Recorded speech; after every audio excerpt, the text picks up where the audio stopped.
C'est moi, Sedem. C'est moi, Georgie. C'est moi, le gland. C'est moi, la broutie. C'est moi, Sedem. C'est moi, Georgie. On prépare une belle boucherie. Vous en doutez, cette édition sera entièrement consacrée aux événements qui se passent. Bonsoir.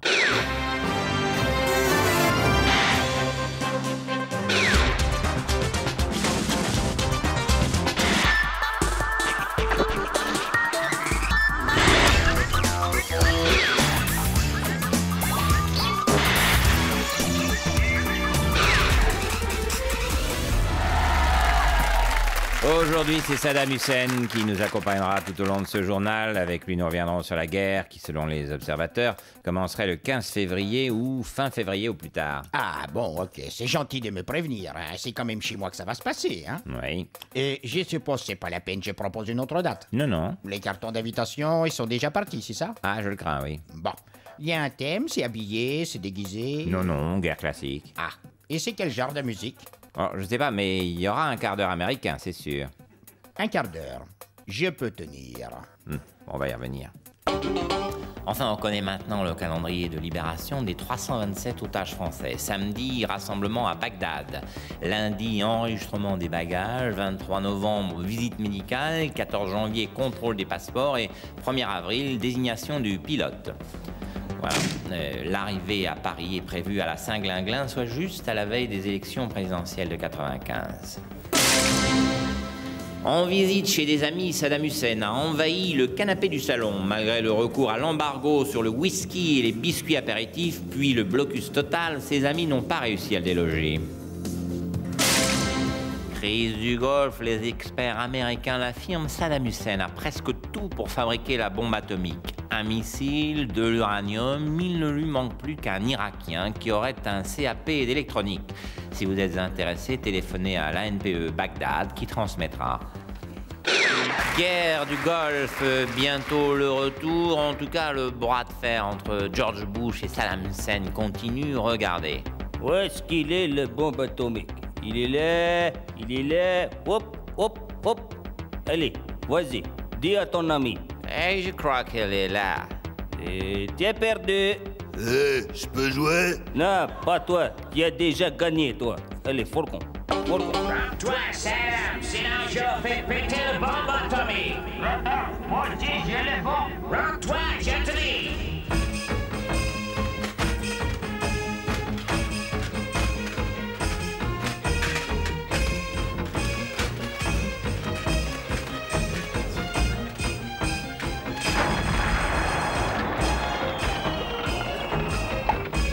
MacGyver, la série arabe qui passionne le monde entier.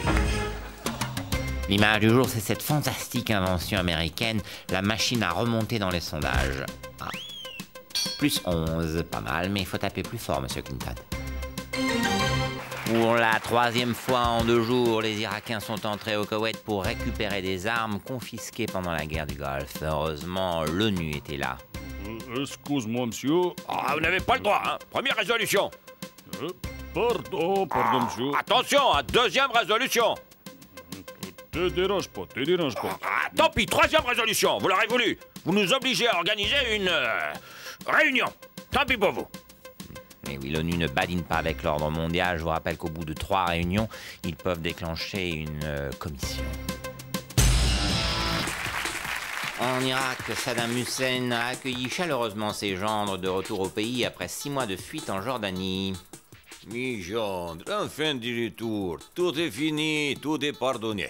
Je vous aime comme mes fils. Bienvenue, bienvenue. Vous voulez toujours faire la guerre, monsieur Clinton? Saddam n'a qu'à plier. Il a déjà autorisé la visite des sites. Ah, c'est pas assez. C'est tout de même une grosse concession. Non, je veux plus encore. Je te jure, monsieur, je vais aussi loin que je peux, mais youla, j'embrasse pas. Donc à partir de maintenant, nous n'aurons plus d'informations provenant du Kosovo. C'est chouette, on va pouvoir inventer tout ce qu'on veut. Alors une arme en tout cas semble fiable et efficace, une arme qui a déjà fait ses preuves. Tout le monde en parle avec une grande admiration. Le Tomahawk, un missile de croisière au fuselage profilé qui ravira les expéditeurs tout en éradiquant les destinataires. Précis, peu cher, le Tomahawk reste le bijou de toutes les guerres. Le Tomahawk est un produit testé sur anus de Saddam Hussein. Voilà, sans transition, pour faire un petit peu le point sur le sort des 3 prisonniers américains en Yougoslavie, je reçois notre consultant dictateur Saddam Hussein. Bonsoir. Alors Saddam, vous êtes spécialiste en psychologie des dictateurs, vous êtes vous-même dictateur en exercice. C'est exact. Hier, Bill Clinton a mis en garde Milosevic contre les mauvais traitements qu'il pourrait infliger aux 3 hommes. Selon vous, qu'est-ce que Milosevic peut faire de ces prisonniers? Ce qu'il veut. Il s'en sert de bouclier humain, il les frappe, il leur passe la bite au cirage pour les humilier, tout ce qu'il veut. Oui, mais là, Saddam, il sortirait du cadre de la Convention de Genève. Complètement. C'est illégal, vous confirmez? Ah oui, complètement illégal. Néanmoins, il y a une notion sur laquelle il faut s'appuyer avant d'échafauder tout raisonnement juridique. Nous, les dictateurs, nous sommes des dictateurs. Conséquemment, on chie sur la Convention de Genève et sur ta tête d'occidental de mes couilles. Non, s'il vous plaît, soyez poli, Saddam. Pardonnez-moi, oui. Mais vous omettez toutefois encore la notion fondamentale qui sous-tend cette situation. Nous sommes des dictateurs. Et on te chie sur toi, ta mère, tes conventions, ta chevalerie et ta politesse de mon cul. Non, non, non, non, vous m'aviez promis de ne pas être malpoli tout à l'heure dans la loge. Oui, je l'avoue, c'est vrai, pardon. Mais il me semble que vous avez du mal à intégrer cette donnée de base de la dictature. C'est qu'elle est faite par des dictateurs, à savoir des gros enculés. Donc, des tueurs, des menteurs, et je chie sur les promesses que je t'ai faites, ce qui a pour corollaire immédiat que je pisse à ta raie de PD d'occidental de merde. Je comprends, oui, oui. Peut-on néanmoins espérer que de la part de Milosevic, les règles de la guerre soient respectées si le monde entier le lui demande? C'est peu probable. Pour 2 raisons. D'abord, si nous autres dictateurs étions des démocrates qui respectent quelques règles que ce soit, il n'y aurait pas la guerre. C'est pas faux, oui. D'autre part, nous autres dictateurs, nous sommes un peu psychopathes, un peu dérangés. Ah bon? Ah oui. Ah ben sinon c'est pas tenable, hein. Exterminer un peuple, tuer des enfants, si on n'est pas un peu malade, on n'y arrive pas. Non, non, non, non, faut être raisonnable. Nous sommes tarés.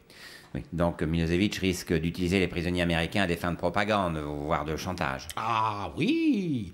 Ne perdez pas de vue la notion de dictateur, qui répond à une seule règle, qui est le non-respect de toute règle. Donc ça sera une guerre sale.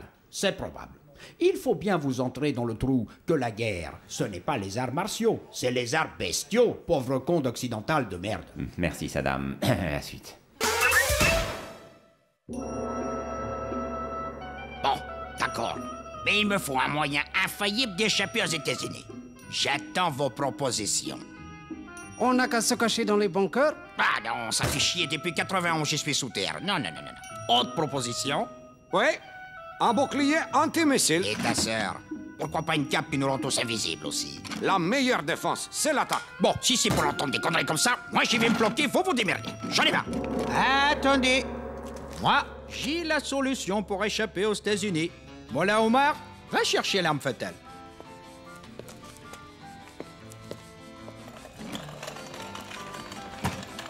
Avec ça, garantie 100%.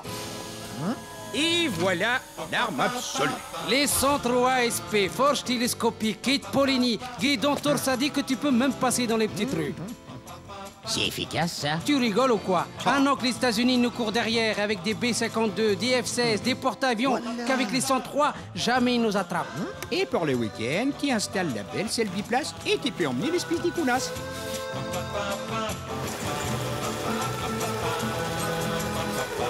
Ça, c'est mon armée des terres. Ça, c'est mon armée de l'air. Et ça, c'est la marine. Et voilà. Avec ça, t'as vraiment la 4e armée du monde.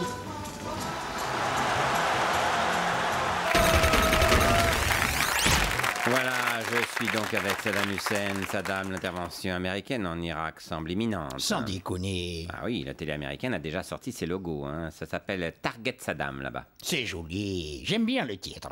Ils sont forts en mode annonce, les Américains. Mais je pense qu'ils vont pas attaquer tout de suite. Ah bon? Non, ils vont attendre janvier, comme la dernière fois. Et pourquoi? Parce que maintenant, il fait trop chaud dans le désert. 55 degrés en ce moment. Avec le pactage, ils crèvent de chaud. Ah oui, vous croyez que c'est ça? Ben oui. C'est bien des couillons avec leur embargo, hein. Ils m'auraient laissé faire, je leur installais la clim dans le désert. Ils pouvaient attaquer quand ils voulaient. 19 degrés toute l'année, comme à Center Park. Oui, mais là, George Bush veut vraiment votre peau. Hein. Bush? Le fils? Oui. Alors ça va. Son père m'a raté, il paraît que le fils, il est encore plus con. Eh ben, méfiez-vous quand même. Hein. Et alors, qu'est-ce que tu veux qui m'arrive? Dieu merci, en cas de guerre, c'est encore mon peuple qui va ramasser sur la gueule. Vous êtes un monstre. Ben oui, je suis dictateur, je suis pas l'abbé Pierre. Vous vous moquez du sort de votre peuple. Ah non, l'embargo nous a fait beaucoup de tort. Ah oui. Avec l'embargo, je peux même plus me servir de mon peuple comme bouclier humain. Ils sont tellement maigres qu'on voit à travers. Vous n'avez pas peur de la guerre, donc? Ah si, la guerre, je déteste ça. Mais Dieu merci, c'est pas moi qui vais la faire, c'est mon peuple. Mais vous êtes incurable. Comment ça? Et les Bush, ils sont pas incurables? De père en fils, ils me font la guerre. Une vraie vendetta. Je me demande s'ils ont pas du sang corse, ceux-là. Mais c'est vrai que des deux côtés, on n'est pas aidé. Hein. Guerre à l'Irak, donc Saddam Hussein semble changer de position et accepte la visite des inspecteurs de l'ONU. Eh oui, catastrophe. Hein? Ils vont trouver la bombe, c'est ça? Non, c'est les inspecteurs américains, casse-couilles. C'est des morpions, ils te lâchent pas une minute. Ah, c'est normal. Ah oui, mais non, je te jure, c'est du harcèlement. Et il y en a un, il est très, très, très pénible. Excusez-moi, monsieur, mais j'ai une dernière petite question. Je vous dérange pas, monsieur? Guerre en Irak pour commencer. Les États-Unis sont prêts, ça on le sait, mais du côté irakien aussi, on se prépare à la guerre. Oui, on a reçu les tout nouveaux uniformes ce matin. Mais c'est un jogging, ça? Oui. Vous n'avez pas d'armes? Les armes, si. On les a reçues cet après-midi. Bah, c'est des baskets. Voilà. Jogging, basket et courir vite, c'est la seule façon de se battre contre les États-Unis. L'événement de ce jeudi 5 décembre, c'est l'Irak qui se fâche contre les inspecteurs de l'ONU. Les inspecteurs? Zombies, oui. Ils cherchent pas des armes, ils préparent la guerre. C'est des espions. Qu'est-ce qu'il fait, celui-là? Tu crois que j'ai une bombe atomique dans Miglaoui? Espion, là. Oh, espion, n'importe quoi. On vérifie, c'est tout. On regarde, on voit. Pardon. Voilà. Voilà, je suis donc avec Saddam Hussein et un inspecteur américain de l'ONU, mais si on dit que les inspections se passent très bien, que vous êtes très coopératif. Ah oui, pour une fois qu'on voit un touriste, on lui fait tout visiter. Ouais, c'est tout pourri comme pays, hein. C'est que des ruines. Je sais pas qui c'est l'architecte de cette merde, mais j'y confierai pas ma salle de bain. Hein. L'architecte? C'est le père de l'abruti qui dirige ton pays. Hein? Bush père? Oui, mais il travaille qu'à la bombe, c'est pour ça que c'est pas beau. Ouais, mais c'est le problème des grands travaux, ça. Mais t'inquiète, le fils va faire les finitions, là. Mais vous blaguez, c'est tragique. Oh, ça va, y a pas mort d'homme, hein. Si, un peu quand même. Ça vous fait rire, vous? Ben oui, pourquoi? C'est pas moi qui prends, c'est mon peuple. Moi, ça va. Tu sais, quand tu es dictateur, ton peuple, tu t'en fous un peu. Hein. Ouais, je te rassure, chez nous, c'est un peu pareil. Hein. Oui, on disait que ça se passait bien, mais je ne pensais pas que c'était à ce point-là. Il n'y aura pas de guerre, alors? Ah si. Non, ça n'a rien à voir, la guerre, c'est prévu depuis longtemps. Non, on va y péter sa gueule, hein. Mais s'il n'y a pas d'armes de destruction massive? Bon, on s'en branle de ça. Ouais, en Irak, on n'a pas d'armes, mais on a du pétrole. Ah bon? Il y a du pétrole en Irak? Oui, plein. Oh, j'étais pas au courant, dis donc. Mais vous y allez pour le pétrole? Non, pour les tomates. Ah bon? Oui, c'est une variété de tomates qui fait des salades très très bonnes. L'avenir de l'Amérique en dépend. Vraiment, c'est pas qu'un prétexte, les tomates? Non, on est la 4e puissance de tomates du monde. On leur fait peur. Non mais attendez, vous me faites marcher, là. Non. Ouais, parce que déjà en 91, vous disiez que l'Irak était la 4e armée du monde, on n'a jamais eu l'épreuve. Ah, c'est un bon, hein. Toi, on te la fait pas, hein. Eh non, je suis journaliste, moi. Ah oui, là, oui. Hein. Eh oui, mon vieux. Donc, ces inspections se passent bien parce qu'elles sont inutiles et que vous allez attaquer quand même. Oui. Ah, là, je vous ai bien démasqué, là, hein. Oui, il était très fort. Hein. Bon, alors, qui attaque quand, toi? Mi-janvier, ça va? Oui, pas avant le 16, alors. Hein. Le 15, il y a le mariage à mon frère. Ah, la famille, c'est sacré, hein. Pardon, si vous pouviez attaquer un lundi, ça m'arrangerait pour le JT, parce que sinon, le week-end, c'est Chazal, et puis, il est nul en guerre. Hein. Ouais, t'inquiète, hein. De toute façon, toi, faut qu'on te rappelle, hein. On a plein d'autres conneries à te faire avaler, hein. Mais j'ai pas changé de numéro depuis 91. Non plus. Toujours le même numéro. On a vu, oui. La suite. Avant ça, revenons sur la guerre en Irak. Les États-Unis l'ont promis, les preuves irréfutables que Saddam Hussein a des armes de destruction massive seront présentées mercredi prochain. En exclusivité, on fait plus fort que les Américains. Voici les aveux de Saddam Hussein. J'ai des armes de destruction massive. Ah, le salaud, il est d'un cynisme. Voilà son audition, télé-réalité qui va toujours plus loin. Ce soir sur M6, j'ai décidé de maigrir. Une émission où pendant 4 mois, 6 concurrents tentent de perdre des kilos. Bonjour, docteur. Salut, enculé. Alors, on va faire perdre quelques kilos à ton peuple? T'as un régime préféré? Non, celui des 91 était assez efficace, en tout cas. Tu m'étonnes. Alors, on dit donc, perdre 500 000 Irakiens fois 60 kilos, parce qu'ils sont déjà tout maigres, ça nous fait 30 000 tonnes à perdre. Ah, quand même. Non, mais c'est faisable, hein. Alors, le régime, prendre des bombes à fragmentation sur la gueule matin, midi et soir pendant 3 mois. C'est un régime riche en fer, hein. Très bien. Et pas besoin de passer à la pharmacie, hein. On livre tout à domicile. Ah ouais, ça, les Américains, ils sont pas très forts pour faire maigrir leur peuple, mais pour les autres, ils sont imbattables.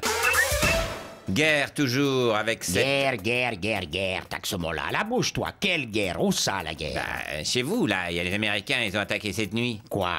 Les bombinettes dit cette nuit, là? C'est pas la guerre, ça, c'est nul, zéro.